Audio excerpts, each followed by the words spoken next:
is Yemi Andrew. Thank God it's a Friday, cold Friday morning, if I might add, 12th of April. My guests this morning are from the movie business, Nollywood, and for many people who are hearing this now, if you have been on Facebook, you already would have an idea what the conversation is. If you haven't joined us on Facebook, then please do so. Just go on Facebook now and join Nigeria Info 92.3 PH. That is the handle. Like the page and do well to interact with every content that we put up there. All right.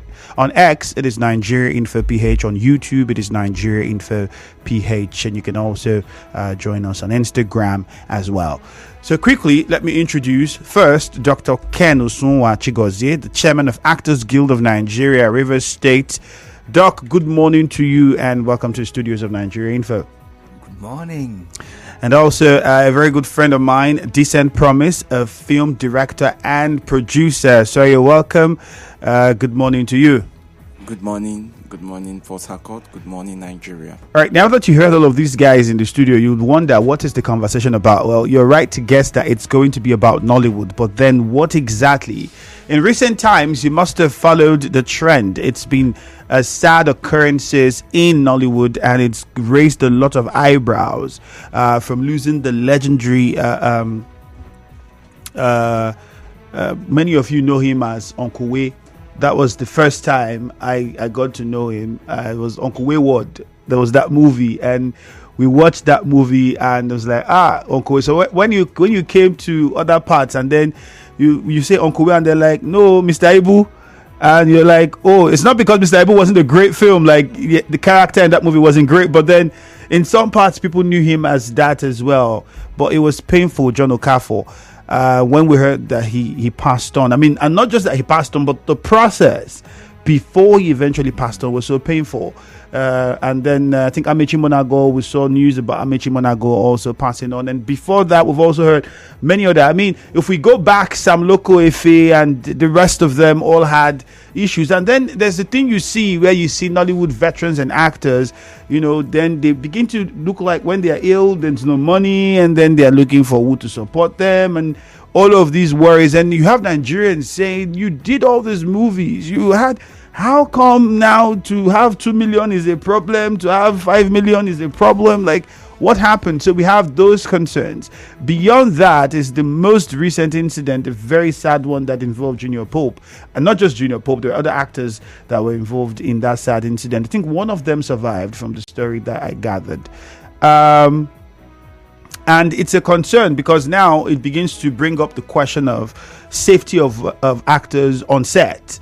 Because that's what happened. He was going to a shoot and people were saying questions like, weren't there supposed to be certain provisions by the producer who owns that set to see that, you know how to convey your people safely to where they are coming for the shoot and get them back? And I mean, it goes on and on. So we're going to have conversations around all of this. And I would like to start with the chairman of the Actors Guild of Nigeria here in Rivers State. I mean, for actors, what is it the duty of the guild or Nollywood in general to ensure that the actors are in total wellness with regards to their living, their health particularly, or is it supposed to be a personal thing? I mean, there's been that argument. It's a question that we're also asking the listener on Facebook to tell us whether it's a Nollywood business or a personal business.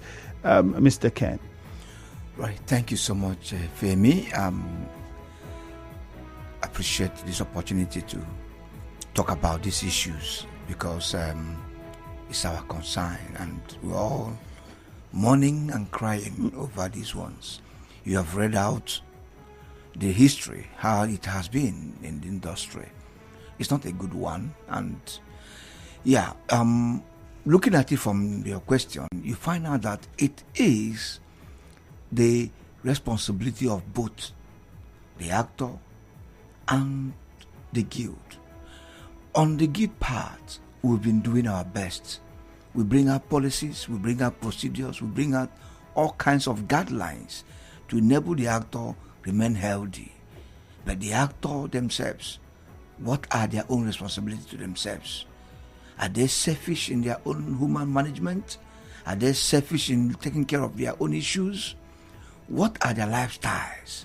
What do they do after they leave your set? How do they continue the fame they have gotten? What do they do? That is their primary concern.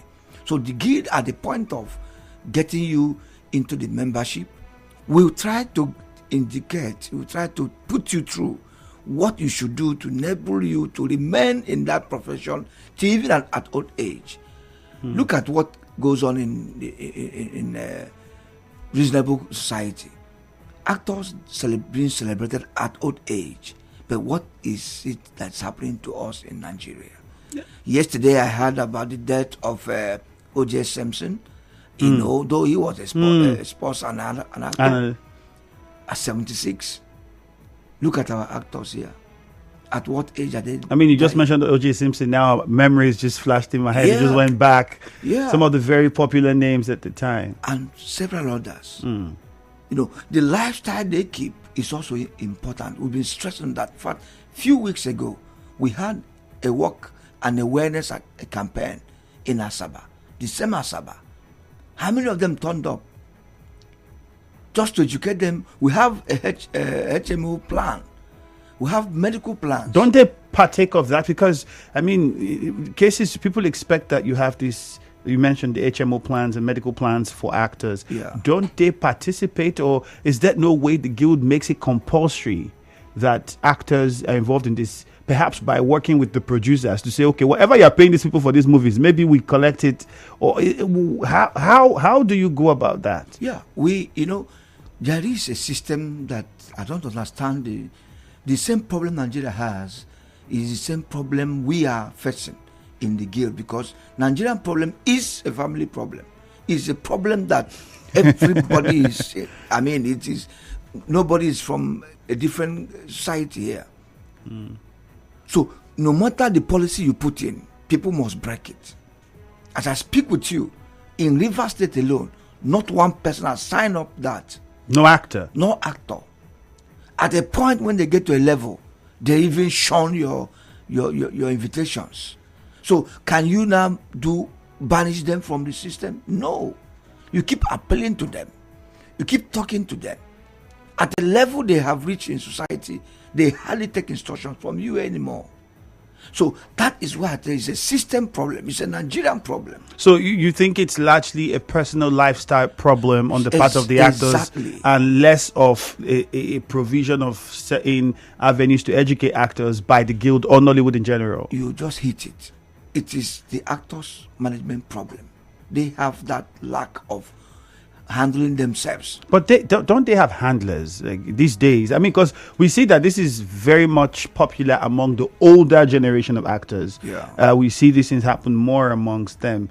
The younger generation have their own who are coming to that. But don't they have handlers, or isn't there some sort of lectures that you have to bring them up to speed with what the trend is now and what is obtainable for anyone who's an actor in these times? My brother Femi, to be honest with you, we have all that.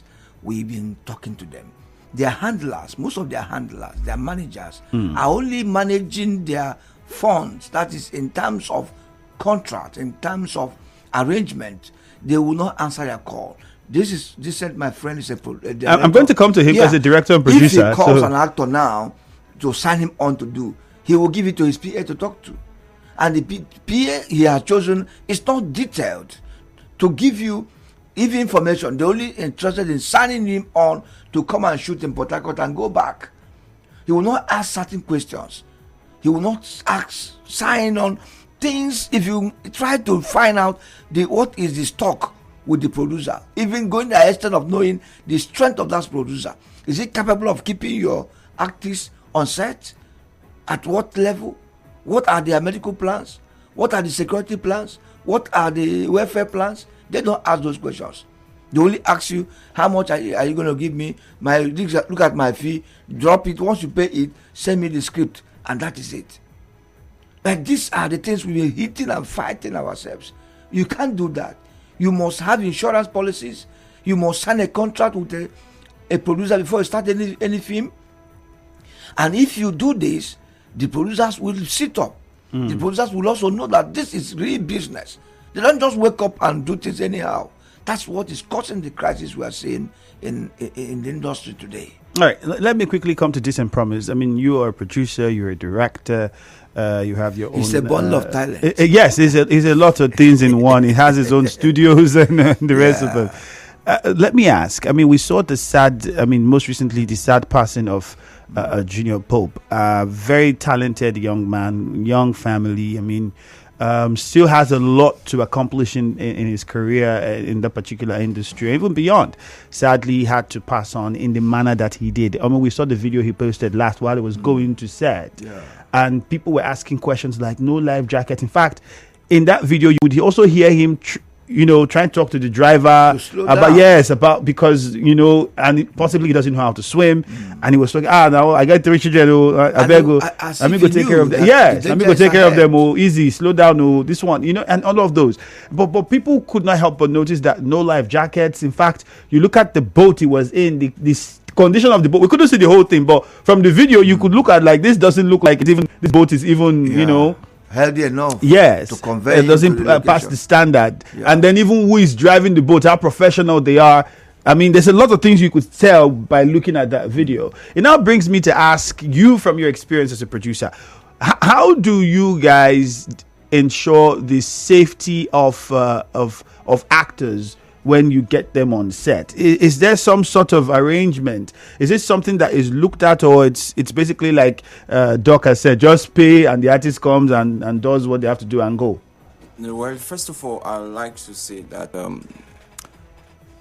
when you want to start a film project, security of your project and your actors, they are your priorities as a producer, and by extension as a director. When you're on set, that's why I brought the issue of a director, because primarily it is the responsibility of a producer to ensure the safety of including the director on set. But I would say that to say this: Nigerians basically are like to take unnecessary risks that are not just necessary. This is not just about whether you're a producer, whether it is for film or not. If you see, taking a look at that video, one would think that somebody like Junior Pope at his age would have been more responsible in some certain things he would do.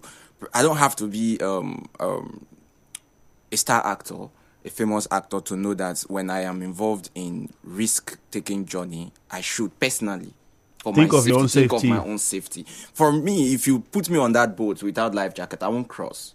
I don't care how much you're going to pay me. Even knowing the history of that river. Exactly, because we had people who said, "Oh, that's how those boat people. That's how they do. They don't do this," and all those understand. Reports begin to come out. If you see the video, I've watched some of those videos closely. You see even why they were on the boat. You see this other guy, he stood up and he was ringing the bell, and you see Junior Pope. The video he was making, and he was answering call and he was talking to that guy. He wasn't doing it as a precaution measure. He was doing it as a way of just some sort of hype, content and how celebrities will do. Look at what we're doing. Look at what we pass through. The risk we go to. He wasn't doing it because he was enthusiastic about his own personal safety.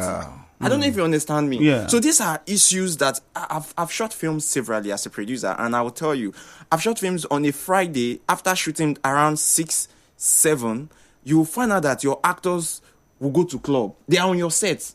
They've left their city into your location. They will go to club and stay in club and drink up till 3 a.m. That's the carelessness. Do you understand me? And come to set, and when they get to their hotel, if your call time is 8, by 12, an actor is still sleeping. And when you come to knock, he will tell you, "Guy, I tire now." You understand those things? And you can't, it's not professional attitude.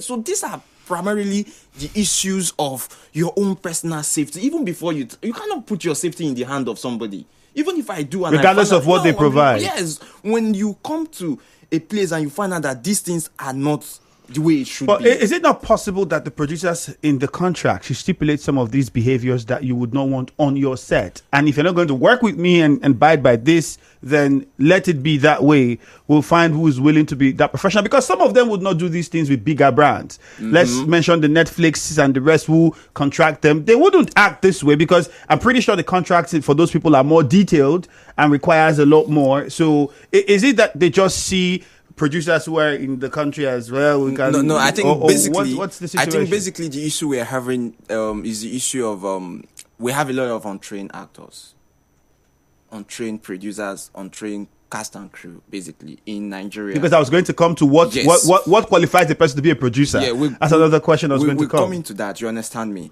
I worked with an actor recently, and Chairman was aware of this particular issue we had on set, and you'll find out that I particularly asked that actor. I said, if I give you call time, if I've paid you and I lodge you in a hotel, that means you're under my provision and you're supposed to be on my set when I ask you to be, because we're paying for location, we're paying for everything, and everything in filmmaking is done according to time. So when they give you call time, you ensure you're there on time. So you can't take extra 3 hours into my own time when I've paid you. Do you get me? And an actor is telling me he will come to set when he wants to come to set. Do you see? But that's not professional. Okay, I told him, I said, if Funke Akindele, for example, employ you to come and shoot, I've worked on a bigger project where you see, even as big as RMD, they come to set when they're supposed to come. If you give them call time for 7 a.m., they come. So this is not about, I think it's professionalism. Some of these guys are not professional in their own right. Does it have to be professional, or it's like Doc said, discipline? Their professionalism comes with discipline. Because there are those who go to the school, learn. I mean, they're supposed to be professional actors. I mean, they went to have all these certificates and everything, and still would act in the manner you're painting now. We'll continue with this. Let's go for a short commercial, a few minutes. We come back and we'll talk more about this. And importantly, what does it take to be a producer? Because we're seeing too many of them now. We'll discuss that.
28 minutes past 8. The conversation continues here on the Morning Crossfire. My guests in the studio, Chairman of Actors Guild of Nigeria, Rivers State Chapter, Dr. Ken Osunwa Chigozie, and Decent Promise film director and producer. With me in the studio this morning, we are discussing a lot of things. Among those, the welfare of actors, not just their health, but even their safety on set. And Decent Promise here, who also happens to be the managing director for Busy Studio Film Academy. He was talking about, well, it's beyond just the how do I paraphrase what he said now? It sometimes has to do with the actor and the fact that they don't, some of them lack discipline, they're not professional enough. And it's similar to something that Dr. Ken has also said. Well, the guild might have their role to play. Nollywood would have its own role to play, but it's largely a thing of you, the individual, watching how you live. Decent Promise, let's get back to you so you finish your line of thoughts before we go on to Doc. So you're saying that now, can contracts include dictating how the actor that comes on your set would behave? And is it also the duty of the producer to ensure that you provide the means? Like in the case of Junior Pope now, sadly, this happened. Was it supposed to be the duty of the producer to ensure that what means would these people use to get to this set? Since I'm going to have them to travel and cross water, okay, let me get a decent boat that would be stationed at the jetty. When they come, that's the boat you use. I don't need you to even pay. Don't worry, we'll take care of that and make sure that the necessary safety precautions are taken to bring it to set. Basically, I used to hear in my own training time that your safety at that period, as long as it concerns that project, is entirely the duty of a producer to handle. Has that changed? No, physically it hasn't. But the thing we're discussing is the fact that you cannot. There are certain lengths to which you cannot drag an adult. Do you understand me? We tell actors when they come to your set, do this, behave like this, and they would, especially those ones that have fame. The popular, very popular ones. They will, this fame, there is a way there is this thing it does to people's mind. Do you understand me? And that's one. But regarding the issue of Junior Pope and the producer of that set, I think basically it is a shared responsibility, it's a shared blames, because the people who owns that boat, they also have to be called into questioning for letting people enter your boat in that number without providing life jackets. That's one. Two, the producer will also have questions to answer as to why you did not request for or make adequate provisions that these things are on ground. You understand me? If maybe possibly she could have asked, hire the boat and make sure that they have this for my people. If the people said we don't have enough, you said no, my people can't cross without enough life jacket. So if you see now, it's something that you cannot solely say this person is this person. So both of them, everybody that is involved or that was involved in that issue should be called to book. Should be brought to book and questioned them properly to know, so that people will learn from things like that. You understand me? But primarily, I actually think that security on set, it is the business of everybody. When a director, when a producer tells you this is on call sheet, your call sheet will tell you things you shouldn't do on set. For example, call sheet will tell you from almost all my call sheet will tell you don't drink alcohol on my set. You can't smoke Indian hemp on my set. You cannot wear certain things to my location. But you see that actors will struggle with that simple instruction within these short hours that you have to shoot. They will struggle with it. You see that because you said don't drink on set, they will go inside their car and drink. And it is not about the drinking whether you're in your car. It is the attitude. But when you now come on the set, you understand me? So when somebody is under some sort of influence, the person will talk more than he's supposed to talk. And those behaviors are things we're trying to curtail. But when somebody you have said don't drink on set, and the person goes into the car, will you go and drag the person? You didn't even know possibly that as he has gone, some cars are tinted. They'll go inside the car and drink and come back, and you won't even know. And then we'd have to drive in that condition. You see, so Dr. Ken. Yeah, that's why I said the whole system, the whole problem is a system breakdown. Like what he just said. Now, even those commercial boat drivers, they are not regulated. Somebody is supposed to be punished for this. Yes. If you go there is no safety guidelines, there is no precaution of anything, and the producer has a major chunk of blame because he is putting the risk of the actors at a peak, whereby those men are even drunks themselves. Those who are driving those, you need to check them out. Could also be under the influence of alcohol. Do you understand? Yeah, because you could see even from that film that we watched, when Junior Pope was telling this guy, he was raising his hand and was even smiling. And they were making content. Basically, we're making content, and for the driver with the celebrity, you know, and I'm like, but must we joke with our life? But that wasn't supposed to be happening at that moment because he should be concerned. Especially Junior Pope should have known better that this is my life. I have 3 children, and I shouldn't even be. And he knew it. He mentioned it, but he was making content. So long as I'm concerned, if just on a normal day, if I take a cab now to somewhere, or maybe I'm driving, or maybe I'm somewhere, there is a speed to which you take. I will tell you, bro, slow down. And I'm not joking about it. Yeah. Because it is my safety. Do you understand me? So knowing at that point that he was feeling something. He even said, "Water don't." The heat. So you got your call, and with his personality, if he had shouted at that guy will slow down. Of course, he will. Because his personality as a star actor would have enveloped everywhere. Once he says, everybody, no, don't do this. So it is generally the issue of people just neglected their personal safety and their lives. The honest truth is that your safety is your priority. And if you think that your safety is in the hand of somebody and you don't take responsibilities for your life, when you die, you can only hold that person responsible, but you have died. Yeah. I don't know if you understand. Yeah. So you cannot, knowing fully well that if you die today, whatever we say right now will not bring you back. So you have to be at peak with whatever decisions you're going to make regarding your own personal safety. Right. It now brings us to this, Dr. Ken. The issue of what qualifies a person to be a producer. How do you become a producer? Because we seem to be having a lot of producers. In fact, many of the actors just now becoming producers. Some we've not even heard them act before. We've not seen them act before. They have no footprints that you can look at to say, oh, and then today they are producers, and they want to begin to, maybe earn more money. Yeah. I don't know. Yeah. But what's the story behind it? What is that certain qualifications needed? Yes, basically, in production or producing in a film, it can be likened to you might not be a player to be a coach. You can be both. You can be a player and you can be a coach. You might not be an actor to be a producer, but you can be both. The most important thing is training. You must be trained. You must have that basic knowledge of production.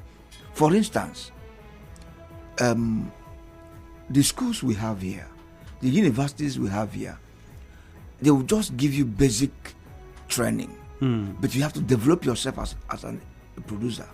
You have to go through courses that will enable you to manage human beings, manage resources, manage everything that has to do with that your chosen career at that moment. Now, if you are not trained, you find out that most of them learn it like art. You learn craft. On the job while you understudy. Most of the people who have in Nigeria today, I can tell you, there are people who learned the art. They learned it. They go through what they call apprenticeship. They served someone. They study, just as Promise is here. He's every day shooting. Those boys he's using to help them do one or two things will wake up one day and somebody will give them money and they start answering the producer. And that is wrong. That is where we got it wrong. There's nobody that is a good producer will not be able to calculate what the project is into going to be like. That's why you see productions are not finished. You start it, you will not end it. You end it halfway. You couldn't even see the product you have started with, because they didn't make proper plan. They didn't calculate what is the cost, what is the marketing strategy, what are the things that I will do to make sure that this production is better than the last one I had. But you see a recurring decimal of failure upon failure. And that's why people don't even reckon with most of them now. So there is a problem of training in our society. People don't like to be trained. They just like to observe you 6 months, 3 months, they now answer the name. Even in directing, Most people you see as an Able D, they have never gone to any training. They just watch Promise do his thing. Tomorrow they'll start calling themselves directors. They just ask people, gather children and be doing all kinds of things, and they'll be called Able D, and their head is being swollen up. At the end of the day, these people cannot even define the narrative of the stories they have. They can't even be able to interpret the script properly.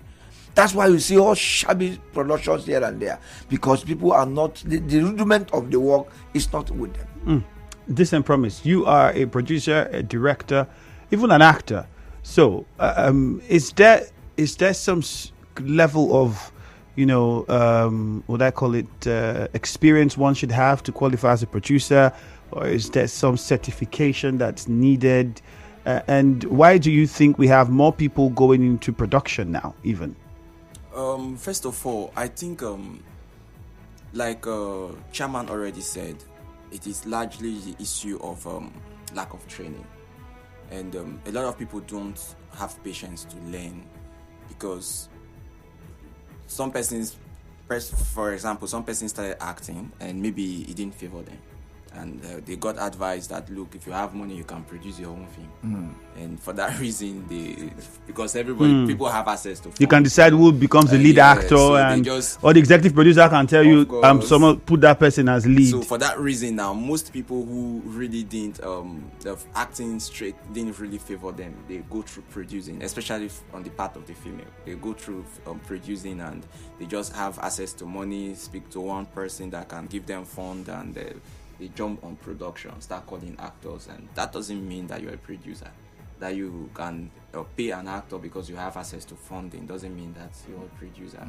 Because if you don't have the knowledge, if you don't know what marketing is, if you don't know what basic precautions for being a producer is, whatever you're doing, you're just operating at that mediocrity level. Do you understand me? So it is for the fact that you really want to go into producing, you should be able to put yourself under some certain training. Apart from that, we have associations for movie producers. Most of them that are producing are not also member. And even the ones who also, by virtue of, if you don't register, you will not censor your film, that only registered for that purpose, not because they actually want to be a part of the process and get the knowledge, because every single guild is providing opportunities for people to learn and get better, train and all of those. So I think it is the issue of lack of training and people not being patient to learn what they are supposed to learn. Everybody wants shortcuts, especially now that we now have movies for YouTube. You understand me? Anybody who has 500,000, 1 million can just call one or two people and tell you, I'm a producer, and start producing their own content.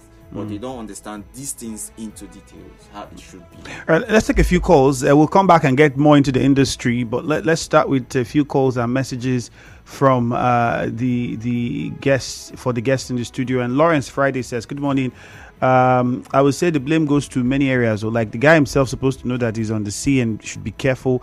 Instructed the driver to take it easy with a serious note. Secondly, the producer also takes a blame because they would have provided them with the boat with standard safety than letting the driver, for me, is not qualified to even drive, because I don't think he had undergone the standard training, even with the way he dressed. It's very unfortunate.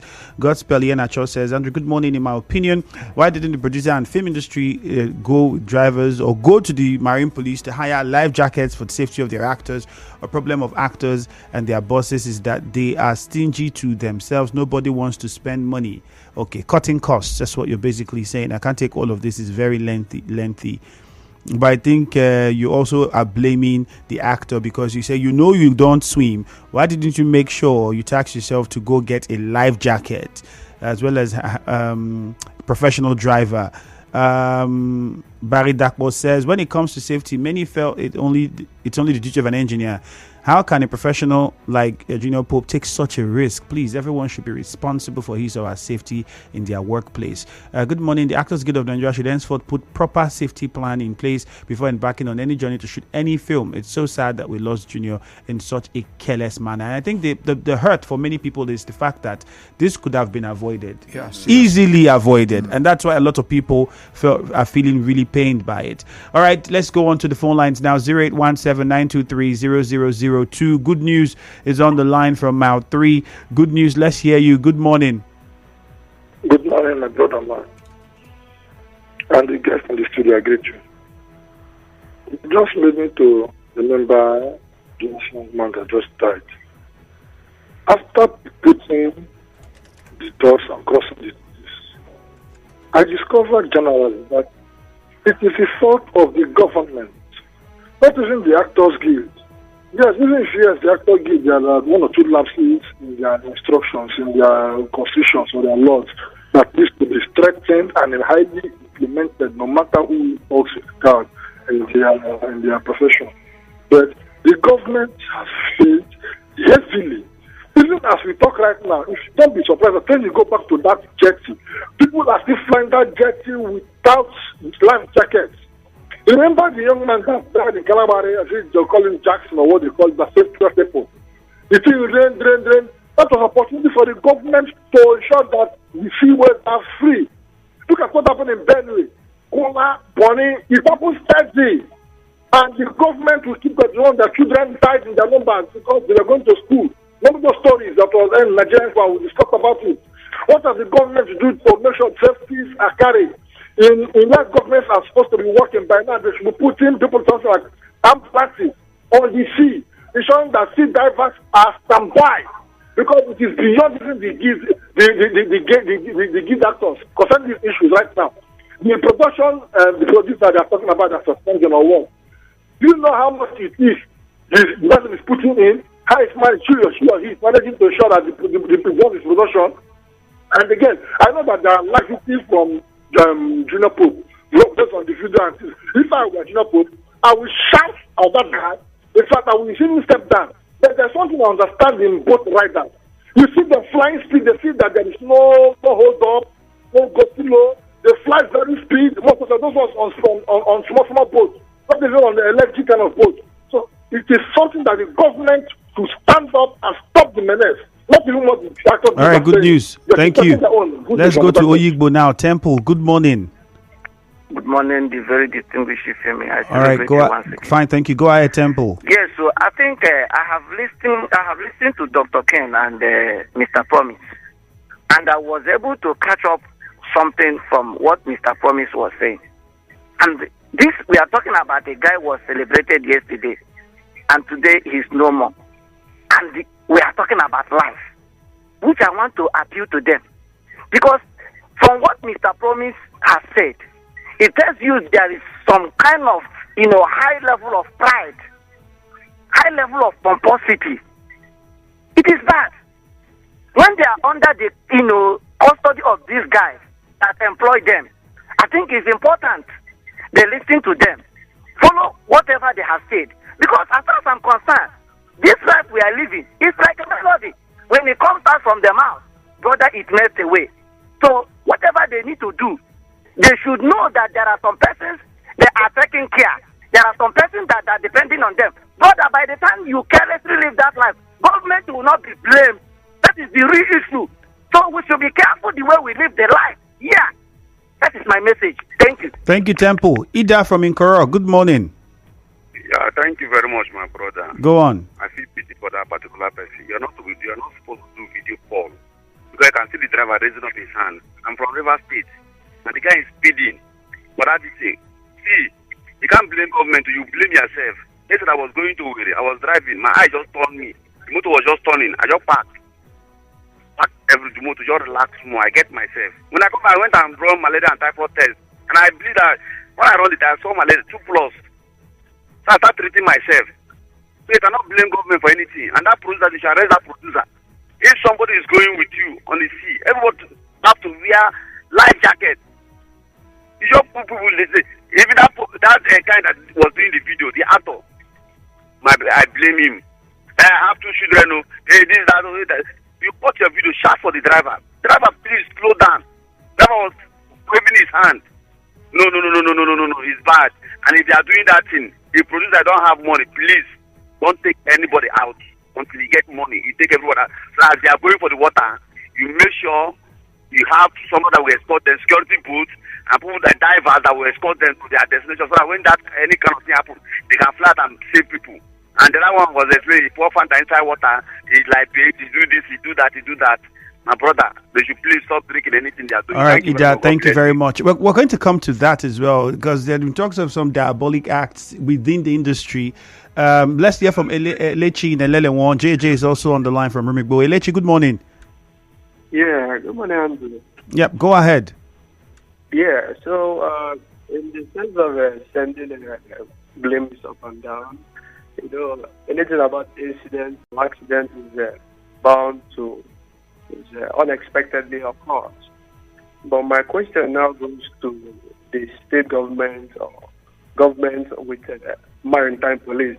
And the maritime police is not supposed to go, move around the waters to ensure that road water users are not are properly, dressed, those their lifeguards, life safety instruments, in the occurrence of sea dangers or whatever. So my question goes like that. So if the production company does not check all those safety equipment and safety guards, what about the government? Is the government not supposed to check and secure the waterways for both users? So my question goes like that. All right, Elechi, thank you. JJ from Rumigbo, good morning. Yes, Andrew, good morning. All right, go ahead. I must greet your guest in the studio. First, I must appreciate him for the personal effort he said he's making in his own side to make sure there is safety. He talked about people don't drink on site. People don't also smoke Igbo on site. But can you people develop a standard practice to make sure there are rules and regulations? You are not saying nobody should drink or smoke, but don't do it while on site, just like the oil company. Do you people have a standard practice, like this is what you ought to do?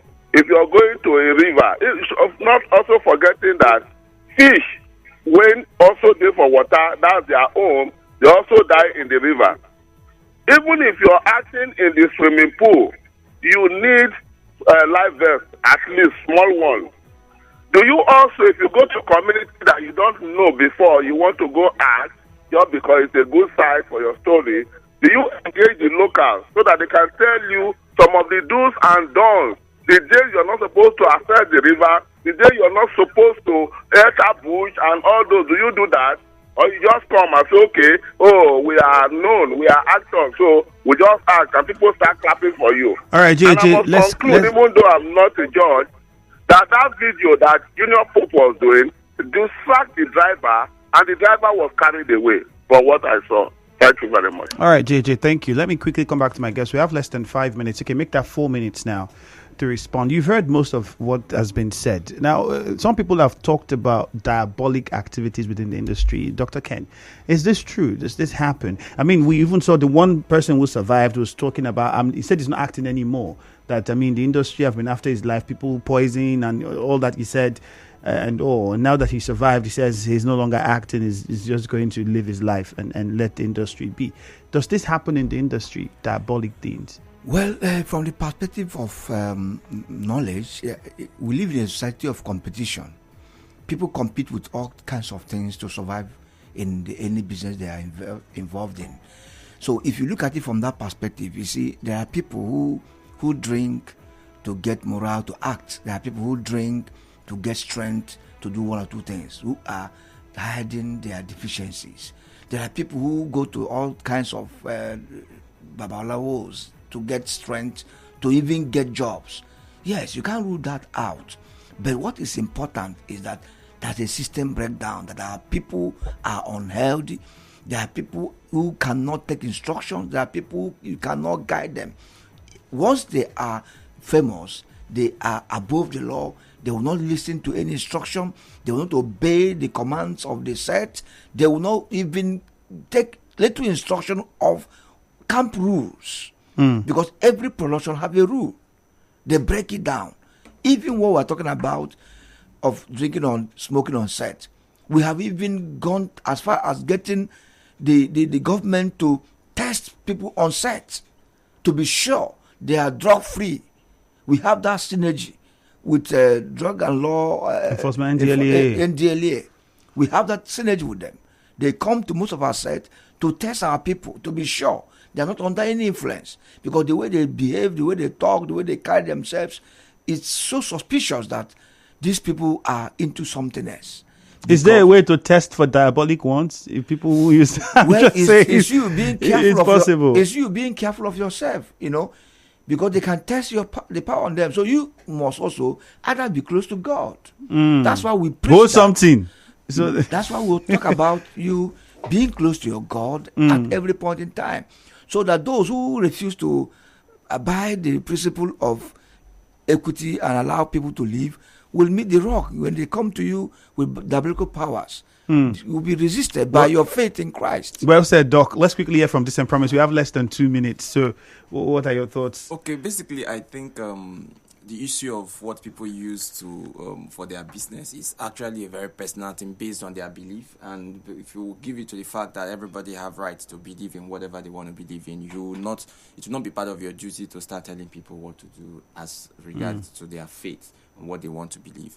But personally, I think this issue, the only reason why we're having this as an issue, because it concerns Nollywood and because we are the spotlight. But this happens in every industry. Other you're sectors, saying. you understand me? So security is business of everybody. You understand me? So it is not just because it's Nollywood and everybody's talking about it.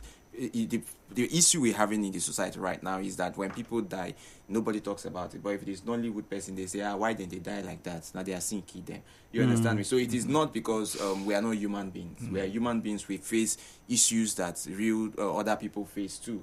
You understand? So all right. Thank you very much, gentlemen, for your time. We hope to have you from time to time to have these sort of conversations and even beyond. My name is Ifeemi Andrew. Stay tuned for Hello Port Harcourt. It's a Friday and Jude loves to party on Fridays. So stick around for it and have yourself a blast. Nigeria Info. Right back after this. Anywhere, Clara.